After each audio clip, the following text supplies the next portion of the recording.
نو د باچا کاموال صاحب یوه ویډیو در سره شریکه کوم. باچا کاموال خو تاسو پیژنئ، د تعارف محتاج نه ده. هغه انسان د هر وخت د افغانانو د حق د اواز د اوچت کېدلو ځای راشي، باچا کاموال صاحب په اول صف کې ولاړ وي.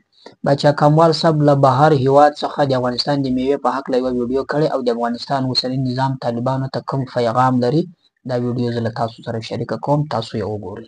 سلام علیکم. جنرال موبین صاحب ته د افغانستان د انګورو په باره کې ویډیو کړې وه، نو دا ویډیو تا ته هم ډالۍ وي او د افغانستان خلکو ته، دهقانانو ته او د افغانستان اوسني واکدارانو ته دې هم ډالۍ وي. دا موږ چې ویل چې زما وطنه د لالونو خزانې زما بالکل افغانستان د لالونو خزانه ده. که د انګور دي، د افغانستان مڼې دي، وچه میوه د انار دي، یا نور شیونه دي، زردالان دي. نو نن درته زه په هندوستان انګلینډ کې انګلستان کې د انګورو ریټ وایم او د انارو بیا درته افغانستان کې تاسې خپله ورسره قضاوت وکړئ، ورسره یې دغه کړئ چې څومره دلته قیمت لري. بیا د افغانستان میوه او بیا چې تاسې مهربانه د خارج او د نورو دنیا میوه. او د افغانستان میوه تر هر څه صفا ده، تر هر هېواد او ډېره خوند ویل چې داسې وخت به راځي چې زه به د هر یو افغان کور ته موټر ودروم، یعنې داسې به د افغانستان په خپلو خپو ودرو. هغې مطلب دا و چې د افغانستان کې څومره میوهجات دي، څومره شیونه دي، دا دنیا ته لاړ شي. یا نور زمونږ څومره د افغانستان خزانې دي، هغې نه د افغانستان خلک استفاده وکړي. او هغه 15 کلن یا 10 کلن پروګرام یې اوس هم د اوسني د افغانستان طالبان په مخ کې وړي. نو زه ته اوس دې وایم دا تقریبا یو نیم کیلو هم نه دی، ځکه چې تقریبا دلته 800 ګرامه کیجي دی. دلته د دې قیمت دی مومن صاحب 800 افغانۍ، تقریبا 800 افغانۍ واني. دا سره پاس یو کیلو انګور دي په انګلینډ کې، په لندن کې.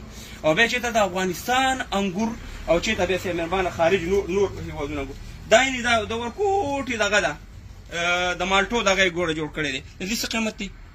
2 پونډه، یعنې تقریبا 600 افغانۍ د دې قیمت شو. دا تقریبا راځي څه پاسه 1 کیلو. اوس خالي دې پیکنګ ته وګورئ، دومره ورکوټې د ښایسته پیکنګ دا به څومره ښایسته په دې کریټونو کې اچولي دي. یعنې دا که موږ افغانستان نه دلته اوس دغه انګورو دغه میوهجات خارج ته راشي، ته ماته وایې چې دهقانان به څومره پرمختګ وکړي، د هر یو دهقان به میلیونر شي.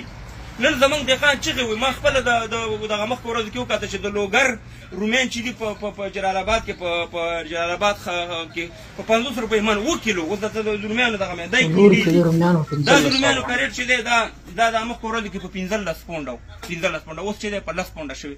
دا 4 کیلو دي، یعنې 1500 افغانۍ وانې 4 کیلو رومیان. چې دا بیا د افغانستان رومیان ولا د افغانستان داسې رومیان دي چې غوښې نه علاوه چې مزه کوي، دومره خواږوالی پکې. دا انار دی، دا ګوره دا یو دانه په 1.5 پونډ دی، تقریبا په 1.5 افغانۍ وانه. بیا چېرته د تګاو انار، چېرته د کندهار انار، چېرته دا انار د ځمکې او د اسمان فرق دی. دا هم داسې مالټې تاسې وګورئ، خربوزه وګورئ، دا خربوزه ده، دا هم د خارج نه دلته راځي. چېرته د افغانستان خربوزې یا هندواڼې او چېرته دي، دا تقریبا په 1000 افغانۍ وانې پیسه دا یو دانه دلته پیدا کېږي په 1200 افغانۍ وانې. دا تاسو ته وښیم. دا نورې میوهجات دي، د سټروبري ته وګورئ، دا واړه دغه دي، دا ګورئ پاو هم نه دي، نه پاو نه ډېر کم دي. دا هم د 1.5 روپۍ وانې. دلته راځه دا سبزیجاتو ته ښیم. دا وګوره پالک دا 2 دانې په 1.5 پونډ دي. دا وګوره ټلي کړي دي، سپینچ چې ورته وایي په انګلیش کې. دا په 1.5 پونډ وانې 2 دانې دي، 15 روپۍ وانې. دا یوه ګېډۍ. همداسې دانې چې ده دا هم په 2 دانې په 1.5 پونډ وانې. څومره دانې ده؟ دومره دانې ده چې د افغانستان دانې. همداسې راځه دا وګوره، دا الوچې دي. والله چې دا الوچې ته سړی ورته بیخي مزه نه کوي. ما څو ځله خوړلي دي، مزه نه کوي. دا ګوره املوک دي، دا امرود دي، داسې مهربانه کدو دی. یعنې دا هر شیونه دومره قیمته دي چې دا وګوره ګوپي. خلک د لغمان ګوپیانو ته په سپک نظر ګوري که نه. د دې ګوپي قیمت دلته په انګلینډ کې 200 افغانۍ ده. دا تقریبا نیم کیلو دی، یاره 600 ګرامه به. دا په 200 افغانۍ وانې دا یو ګوپي ده. موږ ورپورې هلته خاندو په وطن کې چې ګوپي دي کرلي او ټیپر دي کرلي او دا دي کرلي او هغه دي کرلي.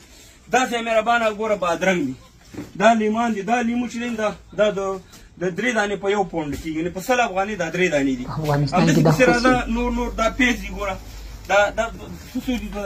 2 په 1.5 سره افغانۍ وانې 2 دانې. دا خو هغه رومیان شو.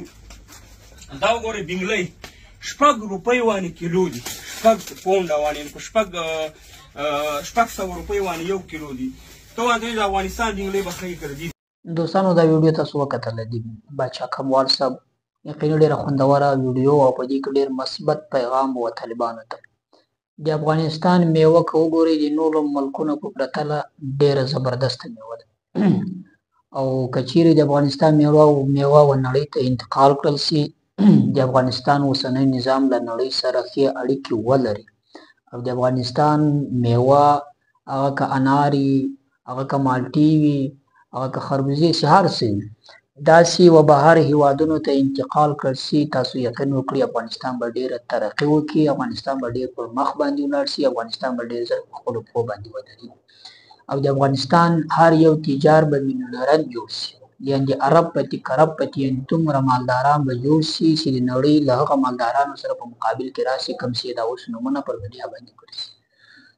یوازینۍ خپله میوه، یوازینۍ د خپل هیواد خپل شیان په خپل ملک کې خرڅول دا خپل دې هیواد ته ګټه نه کوي، نه دا هیواد ته ترقي ورکوي. تاسو وګورئ دا کم هیوادونه چې پر مخ دي، یا مثلا ایران دومره پر مخ ده، بیا هم له امریکا سره په جګړه کې ټټر وهي، له اسرائیل سره وهي، دومره پر مخ ده، خو دا خپل شیان چې دي دا ډېرو بهر هیوادونو ته ځي، په هغه سره چې پر مخ په پښو باندې ولاړ ده. که ټول هیوادونه له ایران سره دغه تیل مثلا چې پټرول دی یا ډیزل دی دا ورسره بند کړ کې تجارت نه ورسره وکړي نو د ایران اقتصاد به ډېر کمزوری سي. که په پاکستان کې وګورو چې څه شیان راځي ټول ایراني دي، افغانستان خو د چلیږي ټول په ایران باندې کې ډیزل کې پټرول کې غوړي کې چې هر څه وي تر ډېره حده پورې له ایران څخه راځي.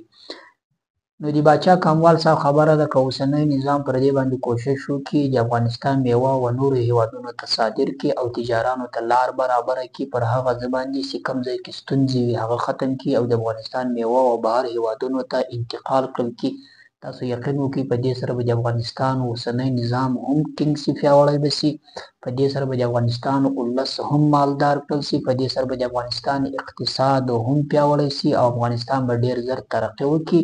د نړۍ په هغه هیوادونو په فهرست کې به راسي کوم چې هغه پرمخ تللي ملکونه او هیوادونه دي او د افغانستان تجاران به هم مالدار کړل سي او د افغانستان نظام به یو پیاوړی نظام سي، د افغانستان ولس به ډېر مضبوط کړل سي د اقتصاد له لارې.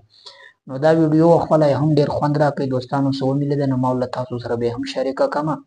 نو خدای دې وکړي چې دا ویډیو تاسو هم خوښه شوې وي. پر الله تعالی م سپارم. السلام علیکم.